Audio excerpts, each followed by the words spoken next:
Hey everybody, Dylan Bowman here, one of the founders of Freetrail and the host of the Freetrail podcast. Thank you for watching our video podcast. A couple of things before we get started. Number one, please do join Freetrail Pro, our great community for trail runners from around the world. There's a lot of great perks involved in that membership, and we would love to have you on board. Number two, a big thank you to our sponsors here in the video podcast. We don't do real commercial breaks, so I just want to give them a major shout out on the front end here. We have some discount codes in the show notes that you can take advantage of.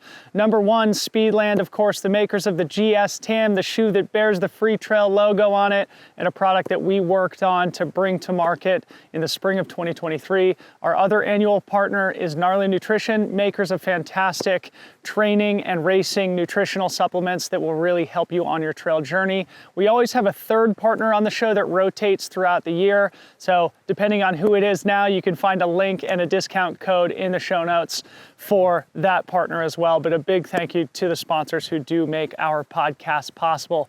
Number three, last but not least, we would really appreciate it while you're here to smash the subscribe button on the Freetrail YouTube channel. You can also click the bell icon to get notifications whenever we post new content. We are working very hard to keep you inspired, informed, and entertained here in the great sport of trail running. Thank you so much. Enjoy the show. Adam Mary, welcome to the Freetrail podcast, buddy. How are you? I'm great, Debo. Thanks again for having me. I've already said it, but dude, it's like been listening since The Well, since Pillars, and now Freetrail. Every episode at least once, sometimes 2-3 times. So it's a real honor, man, for real. My dog. I'm so glad to have you on. And yeah, it was only a matter of time until we finally connected on the pod. And now we have a few great occasions, to sort of make this a reality. And I'm sure you're probably basking in the glow of fantastic ultramarathon victory and new fatherhood. Is that the case for our audience here? Yeah, it is, man. It's pretty cool. Like good things take time, but I definitely felt like I was on a little bit of a dry spell. And so it felt really good to have a good race.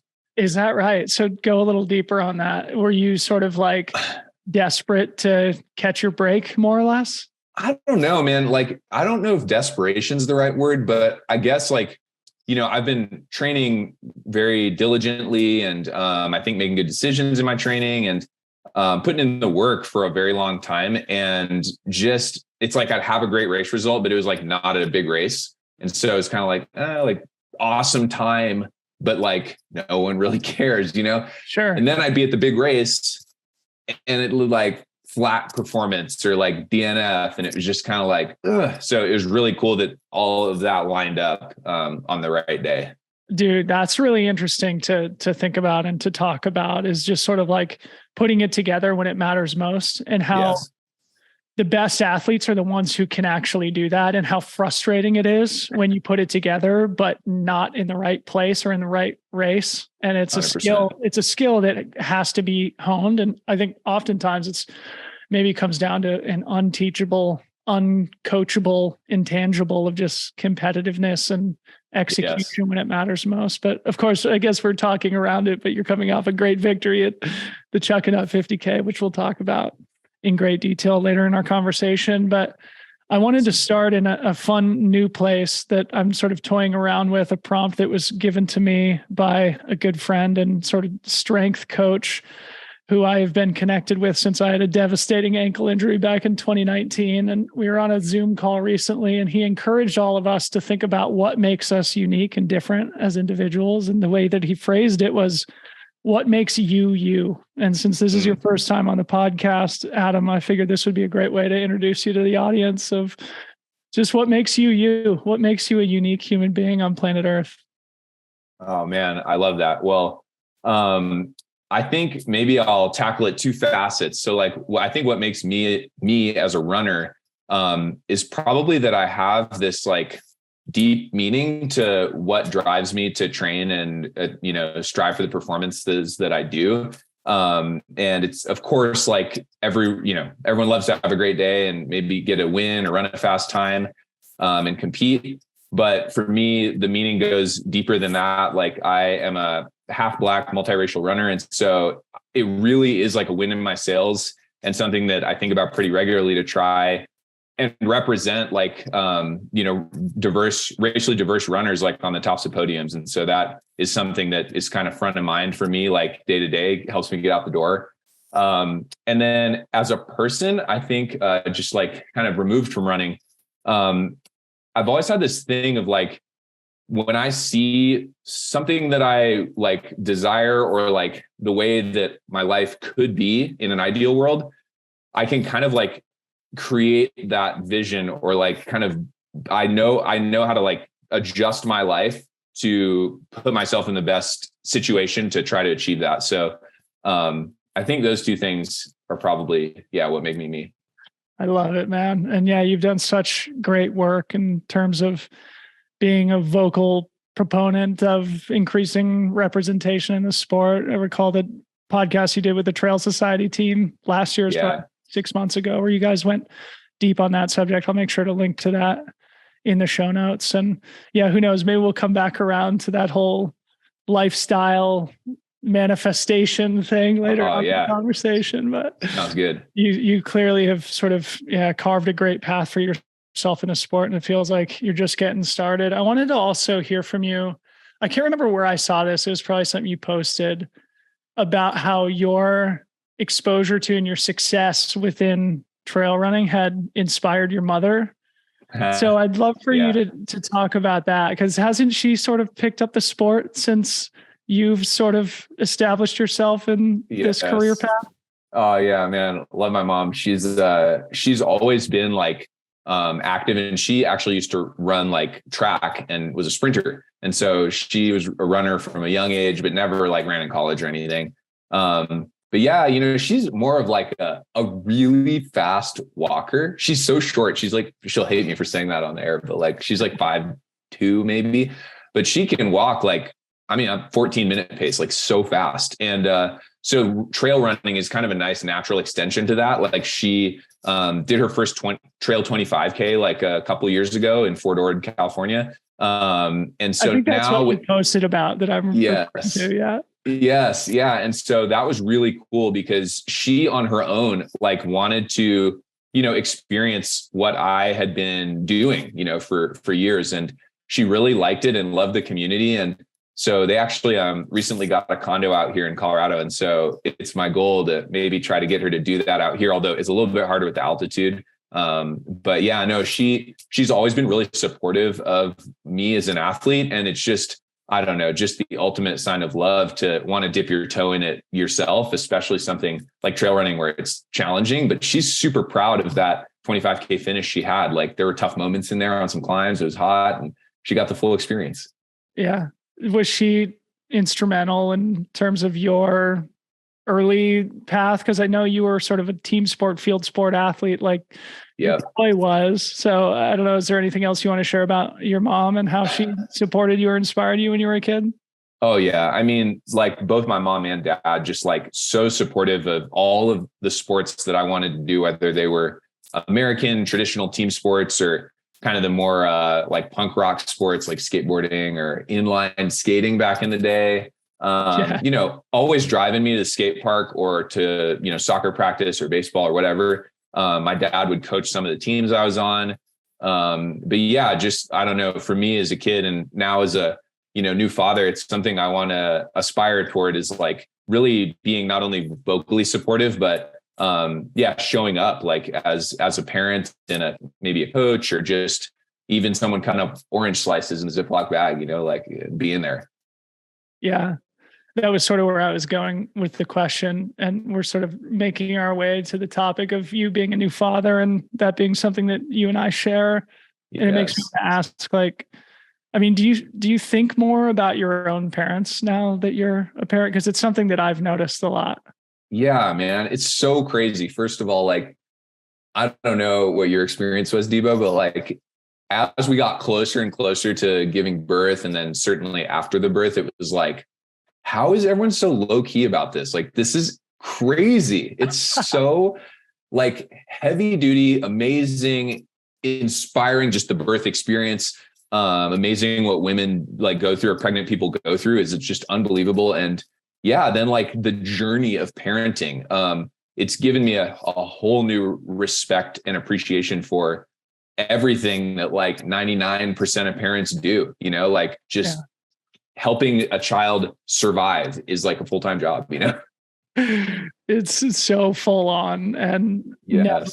stops. And I now, I guess, appreciate the fact that before you have a child, all your friends who are parents say, "Oh, it's just the most amazing thing. Like you can't describe it," and it's just so true. But we'll still So make true. an effort to do so here in the podcast format. But Yes. maybe another question, just kind of about the people in your circle that I thought would be interesting as we talk about family and your new identity as a father, is to talk about your wife and partner, Jay. I've never met her personally, but mutual friends, yes, have nothing but amazing things to say about her. So maybe say a few words about Jay and what makes her special too. Man, well, thanks for giving me the opportunity to talk about her. She is an amazing partner to me, which is, where things started. And it's been unbelievable to watch her become a mother. And like, of course, throughout the pregnancy, developing a strong bond with our son, Arthur. And just, one of the things that everyone who meets Julianne like immediately gets is like, she's so emotionally attuned and like a supportive, uplifting person. And everyone that talks to her just like feels good, like coming out of the conversation, and she is like that for me as well. And it's like, it's crazy because I, as a new father, am going through a lot of changes, right? Like, but it is so much more challenging and I guess like, I don't know, just like, huge, like the undertaking that a new mom experiences with nursing, if they're breastfeeding or whatever. And so, through all of that, her support for me as a runner, like hasn't wavered at all, which is like really like emotionally meaningful for me. And just like, I wouldn't have been able to like train the way I have over the last like 5-6 years without her support. And now that we have a newborn, that still being there is just like really special and shows that, that's like, in my opinion, like the mark of a really good, strong partnership is when you both really believe in your core, like you want the best thing for the other person and you're willing to sacrifice for it as well. So yeah, she's amazing. It's so true. And you'll learn this too. But, I think for us, for Harmony and I, our son is 7 months old now. It's just been really interesting to just kind of like learn the importance of really, centering our marriage too, because it's so easy with a new baby and especially when you're so busy with other things that like you really have to remember, the central core of the family is mom and dad. And if you want Arthur in your case, Rhodes in our case, to be a happy, healthy baby, that you have to continually tend to that. And I love how you describe Jay and the sacrifices she makes to make sure that you're a happy, healthy dad. And that includes having the ability to train. And we'll get around to your training and your recent performances. But anything else that comes to mind on this new chapter of fatherhood for you? Yeah. I think I do eventually want to go back and talk a little bit about your background a little bit more, just so people have a bit more context. But since this is very much like you're emerging from the fog of, the recent birth, I'd love to hear how things have been clarified in terms of your life and your mission and how you and Jay are adjusting to this new chapter, generally speaking. Yeah, man. Well, I don't remember where I heard it, but like before we gave birth, like, at some point in maybe the third trimester, someone was like, yeah, well, do you have any problems? Like those are going to get like magnified when the baby comes out, personally or in your relationship. And so one of the things that Julianne and my relationship is built upon is this like, brick house, solid foundation of communication. And we've practiced that we've been together for over 10 years. And it's like, obviously when we first got together, and especially me, like I, as a man who grew up like in a maybe traditional kind of like masculine culture, wasn't super in touch with my emotions, wasn't accustomed to being vulnerable. And I've really gotten a lot better at talking about my feelings and expressing when, things are bothering me, and she does the same thing. And we always like stick with the conversation and get to a better place by the end. And so certainly, with all the stresses of having a newborn and, both of us learning about how to be parents for the first time, like that communication has just like been so clutch. And so like that has been key. And even talking about things for us of like, hey, how do we want to raise our child? Like, because I don't know if it's like an American value or maybe just it happens that both of us have this idea is like, you kind of like want to do it yourself, and like, but really like we decided and have been practicing really like bringing people in. So both of our parents were lucky. They came out here for around the birth and they're still here. Actually, they're leaving soon in a couple of weeks, but like bringing them in as much as we can, asking for help, involving our close friends in loving on Arthur. You know what I mean? Because like, especially for a mom, it's like, I think it's hard to like hand your baby to someone. You know what I mean? It's a little less hard for me for some reason, probably because I didn't like carry him in the womb and all that. But like, for me, it's like, as long as he's getting loved on, like, it's awesome that it's a unique form of love with each person that interacts with him. And so we've been like, I don't know, leaning into that. And certainly getting back to the communication piece. Everything that we do, all the decisions we make are formed around this like, bedrock of communication. Arthur J. Mary, is there significance to the name? Yeah. So, well, Arthur, I think we wanted a name that was like maybe a name we could envision for like an adult person, but was also still kind of a cute, like little baby name. I don't know. I grew up watching that TV show Arthur about the aardvark in my childhood, and so that was nice for me. But then her great grandfather was named Arthur. It was like significant person in their family, and it was just like the name. And it was crazy because like we had a few that we really liked, and I've heard people say this like, oh, you'll know when he comes out, you'll know, like, and it really was true because we kind of like passed on Arthur. Then he came out and it was like, oh man, like he's an Arthur for sure. That's great. We had that experience too. Like we didn't come to a conclusion on Rhodes' name until like they basically made us decide and write his name down on a piece of paper. And yes, now it just feels like it's the only possible name we could have gone with. So I'm always curious, just about names and the significance behind them and the thought that goes into it. So yeah. Well, one more, his middle name, Jay. I wanted him to be connected to his mom, Julianne, and I call her Jay. And so we thought like Jay, Jay, like Blue Jay. It's kind of a nice image, and then also a gender neutral name. And so, but for me, I was just kind of wanting to name him after Jay. So that's where Jay came from. I love it. Awesome. Yeah. So going back in time a little bit, tell us a little bit more about your background, your history with sport, how you ended up in Colorado. I know you're from Northern California, now live in Boulder. I'm from Boulder, now live in Northern California. So we're kindred spirits, man. Yeah, flip flop. But yeah, give us a general sense of your background and how you ended up where you are now. Yeah, well, for sure, man. I do miss California oftentimes. Like, I'm not gonna lie, I'm a little jealous of your new digs, Debo. Like being up there in Marin is so sick. So yeah, I am from Monterey, California originally. So like Central Coast. Anyone's heard of the Monterey Bay Aquarium? I actually worked there for a little while. But like growing up, as we mentioned earlier, like I played a lot of team sports. Really didn't get into running, didn't even try track and field until middle school.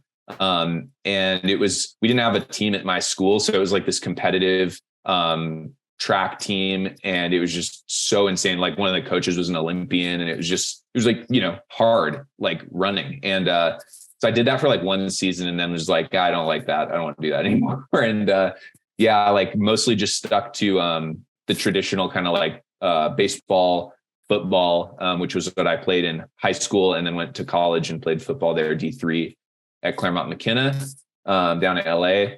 But I don't know. I think like it's funny. Like one of my superpowers as a runner that my friends and I joke around about is like I'm very durable and never get overuse injuries. Never really get injured. Like I roll my ankle like here and there, but nothing like with relation to volume, no problems. And so I think that's from like doing all these different movements and sports, and then getting into lifting. Like junior year of high school. So not super early, like doing heavy lifts.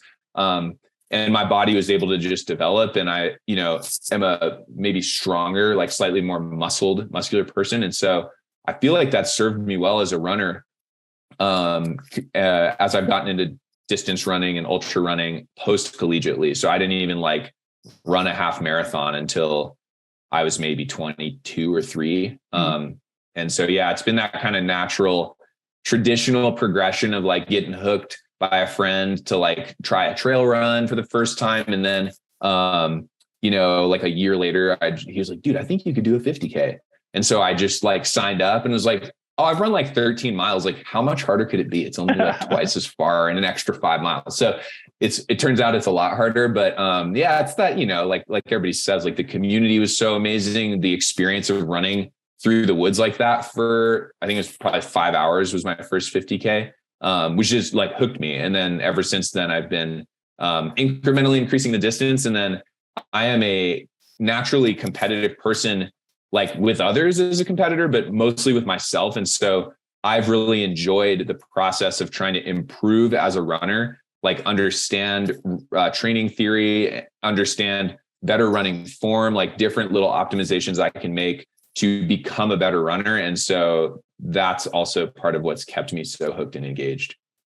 I love what you said about team sport athletes and how your personal experiences mapped to trail success. And one of my big dreams is to eventually establish a pipeline of high level collegiate field sport athletes who don't have a shot at going pro in their sport, but who have natural competitiveness and talent and athleticism that clearly is applicable to trail performance. Because like you said, first of all, just the agility component of running trails is hugely important. And that's a skill that's often formed intimately in team sport, field sport environments, but also I think the durability that you mentioned and just like having a little bit more of an athletic, sturdier frame pays dividends, especially when you're going 100K, 100 miles. It's true. So how'd you end up in Colorado?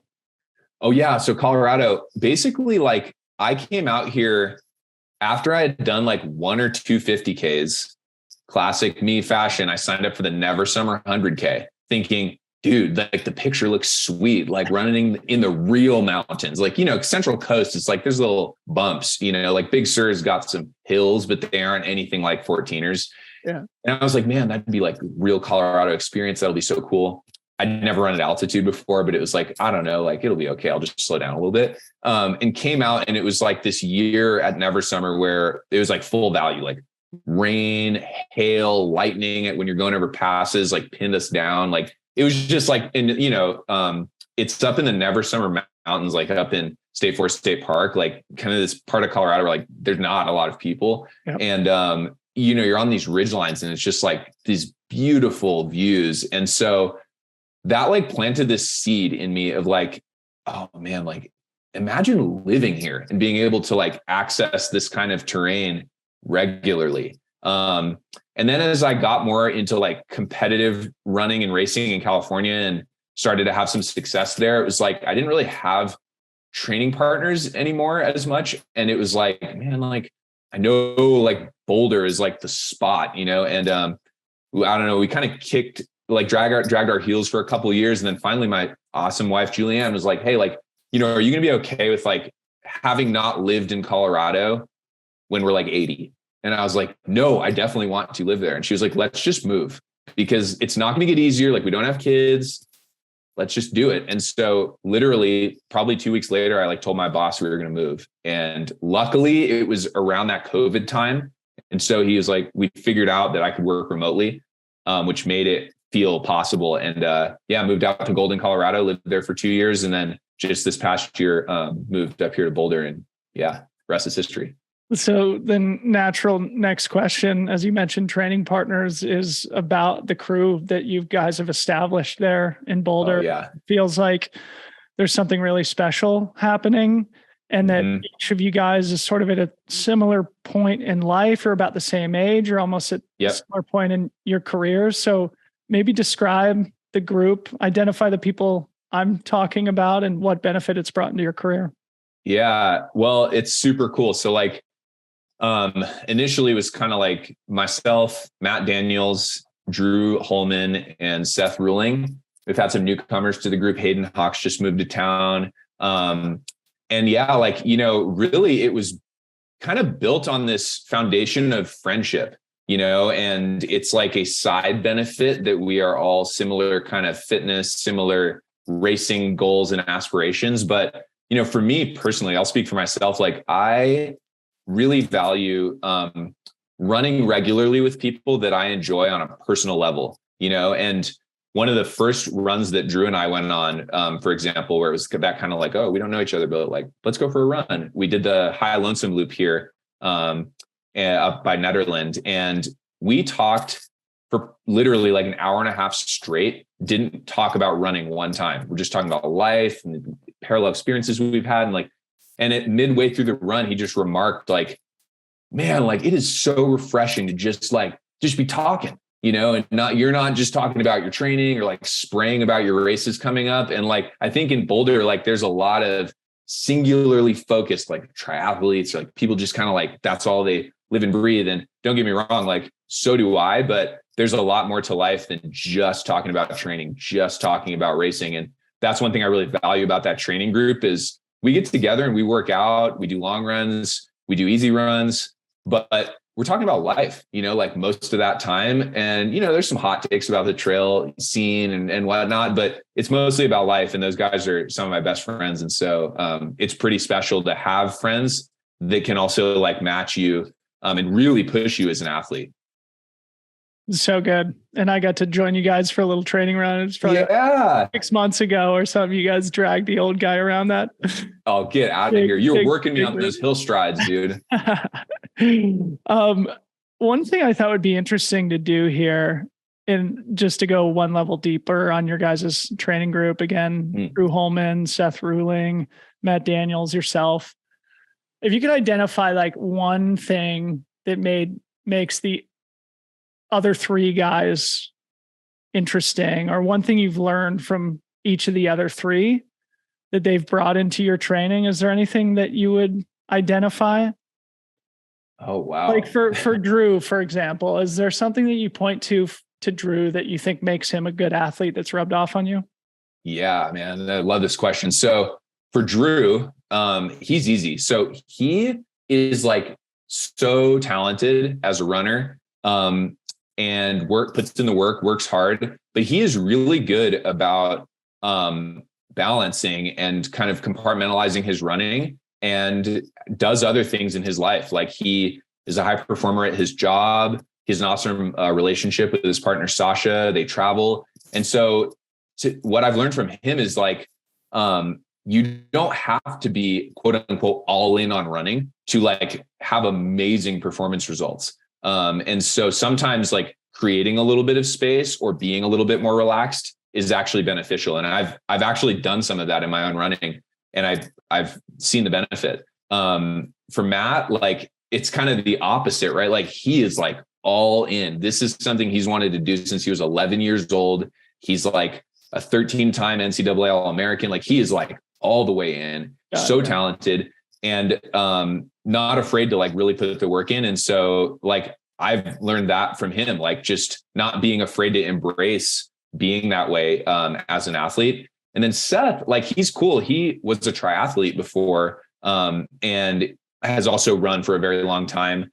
But from Seth, like he has this really cool, cool in the true sense, like kind of swaggy, like vibe about him when it comes to like competition and his own confidence in himself as a runner and a racer. And like, I think any starting line he lines up for, I think he can win the race, but he thinks he can win the race, even though he won't say it like that. And I think that's really powerful to have that level of self-belief as an athlete. So yeah, I think that's what I've learned from him. And I know we all rub off on each other, and it's a great dynamic.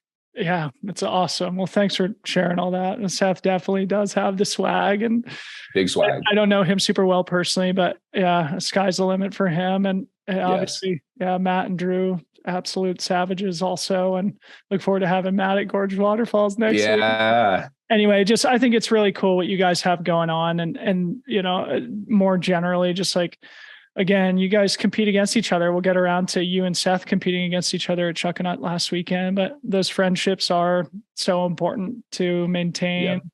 And as you know, those that are forged in fire through hard workouts and long runs together become lifelong bonds. So Heck yeah. it's great. And now that Hayden's in the neighborhood, good God, you guys Dude, are freaking.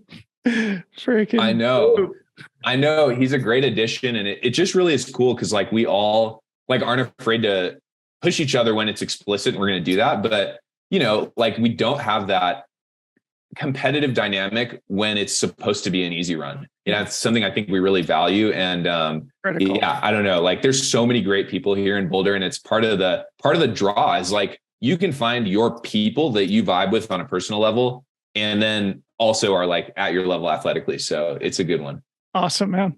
So let's talk about training a little bit, dude. You have been on a freaking roll. I was looking at your Strava, and you've been putting in just beast volume. Can you give the audience the broad strokes summary about how you've structured your training, maybe especially leading up to Chuckanut, especially also given the arrival of your son recently? Yeah, man. Well, so, when my wife we gave birth February 23rd, 2023, right? So leading up to that, like that kind of December, January, early February time, I wasn't racing because it was kind of like, the birth could happen early. Like, so I was just here putting in work, biding my time until she gave birth. So it was kind of a slow build. I got the flu like at the end of December, just like knocked me down for a couple of weeks, and I had to rebuild from that. But, basically I have been putting in like really solid, like, block over block, year over year volume for like a few years now with no injuries. And I honestly was curious, like, what am I capable of sustaining? I've hit like 120 before, but I was curious to just kind of probe perhaps the outer limits of the volume I could handle early, because my A race is Canyons 100k here for the first half of the year. And so it was like, okay, like let's kind of turn that dial up after the birth, which was kind of like, I was planning on that before the birth, and the birth happened, and it was like, oh my gosh, like, I mean, this was the plan, but like, it doesn't need to be the plan. And again, just to like,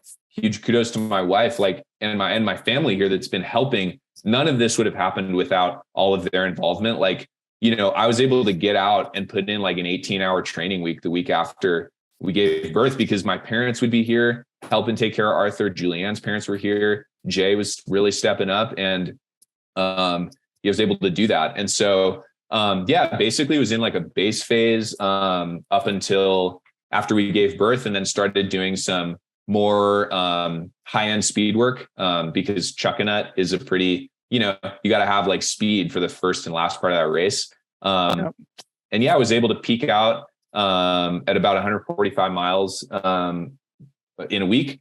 And like we were talking about before, it's like, I really don't know what I'm capable of, because I did the last run I did that week was like 6:15 pace, 15 miler. It was like, dude, I feel great. So I don't know. It was really an interesting kind of experiment. I think more so than, just going up to like 150, 160, 170. It's more like, okay, how can I keep stacking like 120, 130, like, just being in that sweet spot of volume for many weeks at a time. So that's what I was going to ask. So like sort of broader macro training philosophy question. When you peak out at 145 miles a week before Chuckanut, like, is that the type of volume that you want to be sustaining or maintaining for much of the year? Or is that sort of, as you mentioned, the base phase and the foundation of fitness from which you can sort of maintain throughout the year and sharpen up with higher intensity work? Yeah, I think like for me, and, I know my body really well, and, definitely central to my training is like having some higher end workouts in a week, having a key long run in a week.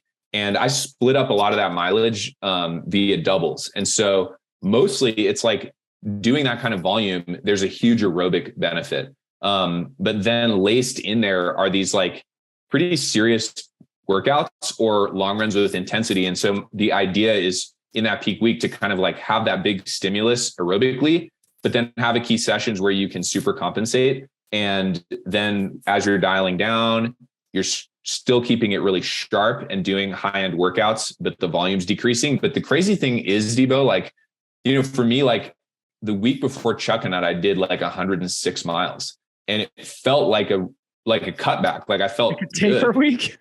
Yeah, taper week, right? I'd be in the hospital if I did that volume right now. Yeah, but it's crazy. So I think like more so than trying to just sustain that all the time, for me, I think and perhaps what others can take away is like, you know, there is benefit for these ultras in having a huge aerobic base and engine and capacity. And that is what you get when you run a lot, you know, at an easy effort. And you can, of course, cross train and get a similar stimulus. But, you know, in my opinion, like there's no substitute for running neuromuscularly, aerobically. And so I don't know, it was an experience, but I think, you know, certainly leading into canyons, I won't probably touch much more than 145 in my peak. And we'll mostly just seek to be in that 120, 130 range and really centering like canyon specific type workouts, hill climbs. And I'll probably have like one key long run before canyons, maybe like 35 miles. All right, well, let's get to that in a little bit. Let's not skip over the recent achievement at Chuckanut. A great place to start the season and a perfectly executed performance. You Thanks, posted man. that you rallied from 6th place to winning the race, running a really solid time on the course, a course that obviously has been around for 3 decades, that many of the sport's best have run on, and therefore a great place to have a barometer of fitness, not only this year, but across history. Rather than give the full race report, I'd love to hear you talk about just building momentum through the race and maybe any internal self-talk you're having when you're back in 6th place and generally how you approach the race strategically. Yeah. So Chuckanut's kind of an interesting course because for those that don't know, it's like the first 10K of the course is on this like gravel towpath, like basically flat. Everybody says, oh, it's pancake flat. It's like, it is not pancake flat. There's like a couple little punchy ups on it that you really feel on the way back, but it's basically flat. And then the middle 18 has like 5,000 feet of climbing. So like, you know, real trail running, there's the technical ridge section. And so it has this interesting blend and demand of like, you got to have like high end speed, like good leg speed to hang on that first and last 10K, but then you still have to be able to climb and have good technical running skills for the ridge. And so, for me, like, I don't know. I think, you know, I knew what I wanted to do on the towpath. I knew like if someone wanted to take it out super hot, like Seth didn't take it out super hot, but he did kind of like pull that little pack along. You know, you got to be running like 545, 550 on the towpath on the way out. And I was just trying to stay as relaxed as I could. That middle 18, you know, climbing is a lot of race left on that first climb after that first climb. And so I was kind of I actually wore a heart rate monitor strap. And it was really, I wanted the data afterward, but mainly so that I could make sure that on that first climb, I wasn't going above, like for me, 180. It's like, that's like, all right, I'm just going to stay there and kind of try to lower the effort a little bit, which I did. And that's actually right where Eric LaPuma, my world's teammate, kind of passed me. And it was like, all right, like I know I'm running well. You know what I mean? Like I know I'm fit. And so it's like, I think that's one thing that I learned in this training block is like, when I feel like I've put in the work in training, I'm super confident out there racing because it's like, if everybody else can run like 5:10 pace up this and not pay for it later, like, I don't know, like, I guess I got to get out the game, you know, but that's not the case. And so I think it's cool. Like Seth and I were talking about this after the race. Like we both ran the race totally different, Seth and I, but we ran it to our strengths. So like he took it out hot on the climb. I kept it controlled on the climb, but then I zipped everybody up on that ridge, like literally ran right up to Eric in like 2 miles. Yeah. And then on the way back, like I don't know, man. This was like maybe getting to the dad strength thing, but like I had written like JJ on my wrist, like for Julianne and Arthur J, my son. And there's actually a little box beneath it, which was to remind me of my world's teammates. We talked about like being in the box out in Thailand. I was wondering what that was. You posted a picture man. of this. Yeah.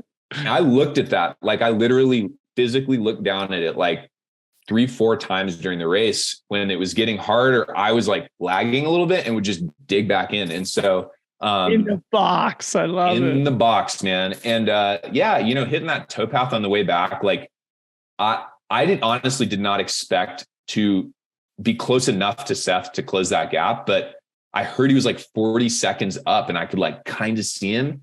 And what they say is, you know, if you can see him, you could catch him. And so I was just like run as hard as I could. And I really, really, really wanted that win. And, you know, luckily on that day, like I had it in my legs and he didn't quite have it. And so he still ran a super fast time, super fast time. Race. Ryan made a great video from Chuckanut where, you know, he sort of captures Seth's race, your race. Of course, Drew was there crewing you. So you had 3/4 of the Boulder contingent in attendance. And there was this goosebumps moment where Drew gives you your final bottle at the last aid station. And you can kind of see Seth in the distance as you were describing. Yep. Of course, we couldn't capture the final pass, but can you bring us into that moment of when you caught and passed Seth, any words that were exchanged, et cetera? Oh yeah, man. Goosebumps for me. Cause like, you know, we train together all the time, the 4 of us out here in Boulder. And like, we've talked about like, oh man, like we're going to race each other, kind of like, what's the vibe, you know? And for me, what I've said is, you know, and Seth agrees, we all do. It's like the biggest compliment and like honor and respect you can extend is to like honor your opponent with true competition. You know, it's like, I don't want you like, let me win. We're not going to do this like jogging in together thing. Like let's race like all the way to the end and then give each other a hug at the end. And so it was crazy because it was like, dude, I can't believe we're like 1-2 right now. This is going to happen, you know? And so it was weird because I was like, dude, I don't know. I'm working hard. I'm not sure if I'm going to catch him. And then he started coming back. And then it was like, I think I'm going to catch him. And with 1.5 miles to go, coming through this like road crossing, we caught each other and there were some people there as there's cheering. But as I caught him, dude, he like turned his head and was like, Adam, like, I'm so happy it's you, man. Like, I'm so happy it's you. Because he hadn't seen me the whole race. And so it was like, you know, he actually told me, Drew said that Adam was like, you know, in second when he came through that final aid station. And he was like, really? You know what I mean? So it was like, when I caught him, he was like, dude, I'm so happy it's you. And I asked him how he was feeling. And he was like, dude, like, I've had better days, you know, like not feeling that good. But, you know, he's like, dude, you're on a really good time. Yeah. And I just like accelerated on him and he didn't have it that day. But, you know, we both ran hard to the finish line and like first order of business after I crossed the line, I was like turned around and Seth was like not too far behind me. And it was like all love, man. Like such kudos to Seth for like, being supportive, like in what is a tough moment, like when you're getting past and you're watching the wind like slip through your fingers. Like it was, it set the tone like for us as a crew and for me as a competitor for sure. Yeah. I mean, how great is that? Obviously we talked about the spirit of your guys' connection earlier in our conversation, but the fact that it did come down to the two of you and it's like you guys, the hours you spent together pushing each other on the trails around Boulder, pushed you both to fantastic performances. Ryan shared a fun anecdote from the final descent where Seth is like, how far back, you know, can you see him? Can you see him? Right. It's like, it's one switchback. Seth's like, what's the gap? And he's like, one switchback. He's just like, shit. So anyway, you know, I'm sure Seth will be motivated next time you guys stand on the start line together, but it's great. You could share a nice hug at the finish line.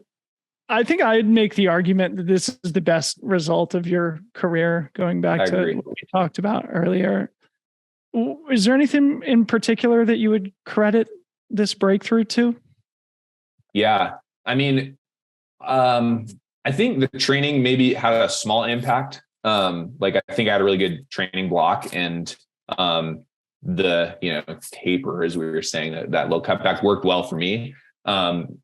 But I think more importantly, I've really created conditions in my life where like, I feel like everyone in my corner is like believing in me. Like, I really know they believe in me. I believe in me. And it's, for me, at least as an athlete or a person, like, I really need to feel that. Like, if there's something in my life that's like undermining that, like, it doesn't work, and I think that for me, it had festered every day in training, and certainly in racing, like, that's how the self-doubt can creep in and stuff. And Drew was mentioning, oh man, when I saw you in 6 on the climb, I was hoping your head was in a good place. And really, my head was in a great place all day. Even when I was in 6, it was like, dude, like, the race isn't over. Like, I'm in a great spot. Like, I know I'm running good. And so I think just mostly like, obviously dad's strength had an impact, of course, but like, I think mostly just like feeling really aligned, like in my life. I felt unburdened. Like, it's during the biggest performance enhancer there is. I think that's why I suck so bad at running right now. And I'm convinced that dad's strength doesn't exist. Oh man. Zero alignment, but we'll get back there, Yeah, man. At least hope. Bring us into the phone call or FaceTime with Jay and Arthur after the race. They didn't travel with you, I think. So no. Describe what it was like to share with your wife and your newborn son that you just had the best race of your career. It was crazy, man, because I don't know, like I was mentioning earlier, it was like, I felt like I was capable of something like this for a little while, but it hadn't happened. And so it's like, it keeps not happening. And it's like, man, like, I know I'm saying like I want to win the race beforehand, like to my, to Julianne or my close friends, but it's like, it's hard to believe when you haven't done it. You haven't like seen that glimpse of that kind of performance. And so to have done it, cross the finish line, it happened. And I was thinking that in that last mile after I passed Seth, I was like, holy shit, I'm winning. I'm going to win. It's like now or never. Like, and I was just pushing it on that last time. Dude, I was thinking of Zach Miller in that TNF video coming up Tennessee Valley, how he's breathing. I was breathing like that because it was like, the Seth is not going to catch me. And so it was emotional, dude. Like when I called Julianne, like I literally started crying on the phone, because it's just like, I did it, and it's, it feels really good to like have all the hard work manifest in a performance result, which is important to me. Like I train so hard to like race well. And so like, it's very, very rewarding. And she was crying too, man. Like it's just as much, she's just as invested. Like she's holding it down here while I'm out on a 3-hour long run or at the gym doing strength or in the sauna. You know what I mean? So it's like, it really felt like a we did it kind of moment. It was really special. That's so great. Not to mention one more thing, like now when I tell Arthur, like, dude, 3 weeks after you were born, like I flew out to Bellingham to take care of business. You know what I mean? Like it was cool. Oh, that's so good. I mean, I have to admit, man, when you posted the photo of baby Arthur just a few days after he was born and you said, Dad's going to Chuckanut in a few weeks to take care of business, I was like, this idiot. No, you can't do that. You're going to suck. And to see you actually make it happen. I mean, it's so impressive. It's so cool. And yeah, thanks, what a great opportunity or a great story to tell for the rest of his life that after he was born, Dad went and took care of business, had the best race of his life. And you're just getting started. Let's go a little deeper on the race management thing. This is something I talked to Tom Evans about on the pod recently. And I think an opportunity to maybe share some practical tips with the audience. And everybody has their own process, right? Like I've never worn a heart rate monitor and don't pay attention as much to data and stuff like it sounds like you do, but maybe give us a glimpse into that race management process. Like how are you filtering that information and how are you then practically applying decisions and things like that on the race course? Yeah. So for the heart rate monitor thing specifically, like I really am generally using that data or other data to help build my confidence or to not hurt myself. Because it's easy in a race, I've found in my past to be like, dude, I'm feeling good. And then it's like, oh shit. Like I've been running over 100 beats a minute. Exactly. It's like, and now I'm paying for it later. And it's like, I'm using it to keep myself in check a little bit. Yeah. And otherwise, man, like I didn't look at it. It's like on that final climb up the chin scraper, didn't even take a look. It's like, doesn't matter. Yeah. Final towpath, didn't look. It's like, I don't care if it's a 190, like I'm going as hard as I can. So usually I'm using that kind of data, like pace and stuff, only to keep myself in check. Otherwise, I really feel like over racing a lot and training a lot, I have a pretty dialed in like nutrition strategy. I've done sweat sodium tests. Like I know I'm a salty sweater. So I was drinking EFS Pro out there, which is a particularly sodium electrolyte rich hydration mix. So it was super key to have that on course. For me, I fuel high carb in races. So I was eating those science and sport gels, and just really trying to be disciplined about the fueling, you know what I mean? Because that's bit me before in racing, where I get behind and then you start feeling bad. And it's like, well, your quads feel bad because you haven't been giving them like glycogen, you know? So, and carbs. So yeah, those were a couple things. And then in terms of like race dynamics aspect of race management, it was mostly just like making sure that, you know, in each of those sections, like the first towpath section, the middle 18, and then that final towpath section, like I just had a strategy like about where I wanted to be. It was like, I did not want to be in front on the towpath at first. So right next to Eric was in like fourth or fifth or third, whatever, right there. And then on the climb, it was like, dude, I'm going to do me on that first climb and I'm going to run the ridge. I'm good at technical running. And I caught everyone. And then I knew it was like, okay, that final descent before the towpath, like I'm a really good descender. And so I'm just going to like let it fly on there. And I ran like pretty fast. And then final towpath is just like, you know, like, let's see what you got, you know? And so I had these little strategies for each section. And, you know, by the time you get to the final section, it's just like, you either have executed your strategy, you've done the nutrition, you've kept it in check on the climbs, and you've been disciplined. You either have the legs, like you put in the right training and fueled correctly on the day, or you don't. And I was lucky that on that day I did. Oh, one more thing I will say, like I used being near Eric LaPuma in that middle section, like on the trail. We ran together for probably like 8 or 9 miles. And dude, he towed me along. Like I would not have run those miles as fast, but I was just thinking like, dude, Eric is really good. Like I have so much respect for him for his performance he put in at Worlds and just in general, some of his runs. Yeah. And so it was like, dude, like I'm just like right here, just not going to get dropped. And I know I'm on a good time. And so that's what happened. I want to have him on the pod soon. Dude, seems like he's a homie, man. He's so cool character. Yeah. I met him at Broken Arrow last year where he had an awesome race as well, representing the East Coast too. So, you know, dude, we're trying to get him out here to Boulder. So lean on him, man. God, help us out. You guys are going to be unstoppable. Oh my God. Well, thanks for sharing that, man. I mean, congratulations on such an awesome, well-executed run. And I'd love to hear you talk about just the whole strategy and execution of it. I'm sure there's a lot of people who get value out of that. Let's look ahead towards canyons now. Yeah. You said that this is the A goal for the first half of the year. And I'm sure you can't really look too far beyond it because there's consequences attached to how you perform at Canyon. So maybe just tell us about this acute recovery from Chuckanut and then building towards canyons, anything that is in the back of your head, learnings from Chuckanut that you want to apply at that race. Yeah. So biggest takeaway for me from Chuckanut is confidence. Like it's not super similar to canyons. I mean, sure, some of the climbing is like maybe similar, but mostly confidence, man. Like have raced with a bunch of really good guys and shown myself like, okay, like what I'm doing in training in life is like working, you know? So that's what I'm taking away.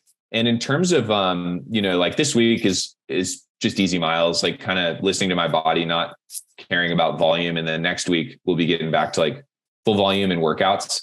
Cause it's, like a month away, a month and change, 5 weeks. So, the thing I'm mainly focused on is canyons, and something that I believe in and I'm leaning more into is like, you have to train for the demands of the race you're going to do, so like canyons is an 8.5 hour race, man. Like it's a long day. There's no way you're getting out of it in 7 hours. Like you're out there for a long time. And so, I'm going to be doing runs some workouts and key long runs on terrain that's similar to canyons.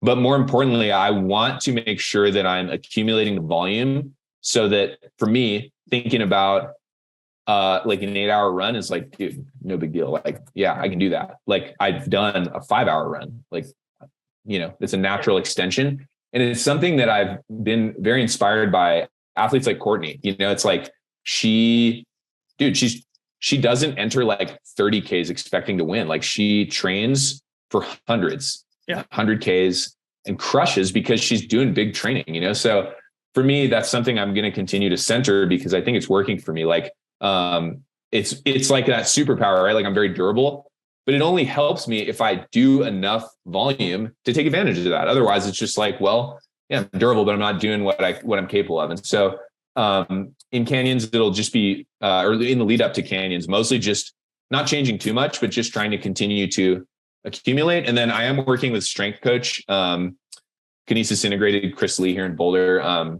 Matt and Hayden and I are all working with him. And so it's kind of a fun weight room dynamic, but I do think, spoiler alert for anyone I'm competing against, I have really weak adductors. Didn't know that, but it is what has caused in some of these longer ultras, like, TFL or my hip flexors to like take additional wear later in the race. Cause my adductors are like, we're dead. And so these other parts of your body start like breaking down more quickly.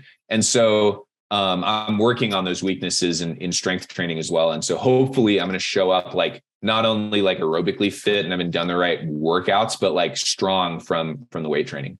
Love it. So matching the practical training and strength work with the spiritual and emotional side of things, how do you ensure that your life remains in this fine groove of alignment where our true potential can actually be accessed? Yeah. Well, as a dad, and Debo, as a dad yourself, it's like, it's not without sacrifice and it isn't always quote unquote, like optimal. You know what I mean? Like most of the time, the routine Julianne and I have worked out is like, I can make most of those group runs, but like maybe sometimes it's like I'm running at a kind of weird time or, I have to get up super early to get my run in because I got to tap in with child support. And, to me, kind of getting back to that meaning thing we were talking about, like I've been like trying to get in the States for a long time. And it's like, I don't know if it will happen on this race at Canyons, but I definitely I'm willing to do the hard work and sacrifice emotionally, right? Because it's like emotionally, you don't want to go for a run. Usually it's like physically you can, but you're like, I don't want to turn the doorknob. I'm not going to do it. I'm going to turn it every freaking time between now and Canyons. Hell yeah. I love it, bro. Well, thanks for sharing.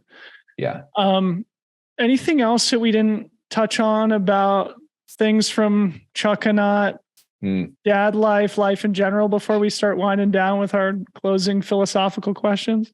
Oh man, I guess, well, one thing, just huge kudos to like Chrissy and the crew out there at Chuckanut, just like such a classic race. Like it's the 30th anniversary next year, I believe. And so would be a great one for anyone considering doing that race. It's sick. Still have never done it. It's like one of the get out there, man. I've never done. I'd like to. Maybe next year. Out there. Yeah. I think like some of the biggest takeaways, I suppose, are things that I was reminded of is just like the value of community and like feeling really grounded and satisfied by, regardless of how like your competitive outcome shakes out on the day. Like, I could have gotten second, like very easily. Seth could have won the race, but I think our friendship and dynamic, like at the finish line would have been exactly the same. And like making sure to continue to like value the friendship over anything else, valuing like, Drew being out there to crew and cheer for us like that. We're all going to remember that weekend and, going to the bar afterward for the post-race celebration. Like, the best part of the whole weekend. Come on. Seriously, man. Like it is. And it's what you remember. And it's like, I don't know, to me, like that is, as much a part of racing as the race itself. And so, just continuing to like prioritize that and remember that like, hey, obviously, for competitive elite runners, it's like everybody wants to win the race, but making sure that your values are intact throughout the process, and like, making sure to like be stoked for other people, like win, lose or draw is like, I don't know, what we're all going to kind of like live or die by and like be remembered for. And so that's like how I want to be moving forward. Trail culture, bro. Hell yeah, man. Trail culture. Closing questions for you. Who is one person that you admire inside or outside of sport? It can be living or dead, who you admire, and why is it that you admire that person? Okay. So this, I don't know if everybody's going to get this reference, but if you don't, here's a recommendation. Last Chance U on Netflix. Coach Mosley, dude. That guy is like every football coach I've ever had, like rolled into one dude, and it's he's the head basketball coach for East LA College. And it's the show on Netflix. I think it's season 1 is like the one you should watch. It's really good. But dude, like I think about this thing that he said to all of his team, like at this one point in the locker room. He's pretty hyped, dude. He's kind of OD. And it's like, he's in the locker room and he's like, don't put on a show, win the game. You don't put on a show, you win the game. And he's just like getting after these guys. Cause it's like, stop showboating out there, win. And so I think about that in my training. It's like, oh, should I like round this out to 20 miles so it looks cool on Strava? It's like, no, don't put on a show. When I'm out there on the race and people are passing me on a climb, it's like, don't put on a show, win the game. And so that guy's my hero, dude. And he really embodies this thing of like, true love, like giving people what's best for them, what he believes is best for them, that's going to elevate them as an athlete or a person, not fake love. Right. And so I really value him as a coach and a person. And yeah, I look up to him. Fucking amazing. Thank you for that. Yeah. Final question for you here, Adam. What is one truth that you've learned about yourself or about life in general through your experience as an athlete? Oh, trail running will save the world. Seriously, I believe that. I know you coined that, man, but like, I just have found that for me, and I believe like most of us, getting outside in nature, whether you're walking or running, rolling on 2 wheels, whatever, like having that, creating that time and choosing each day to like give yourself that gift of silence and solitude and the opportunity to kind of like self-reflect. I can't tell you how many times, like even before I was a dad, but certainly like as I'm a dad now, like you get out and maybe you don't really want to, but it's that stress release, man. And I think, whether that's running for you or not, like, and I believe being in nature outside is a good medium for this reflection, but there's lots of places and ways you can do it. But making sure to like self-reflect and, I think physically exercise, like, raise your heart rate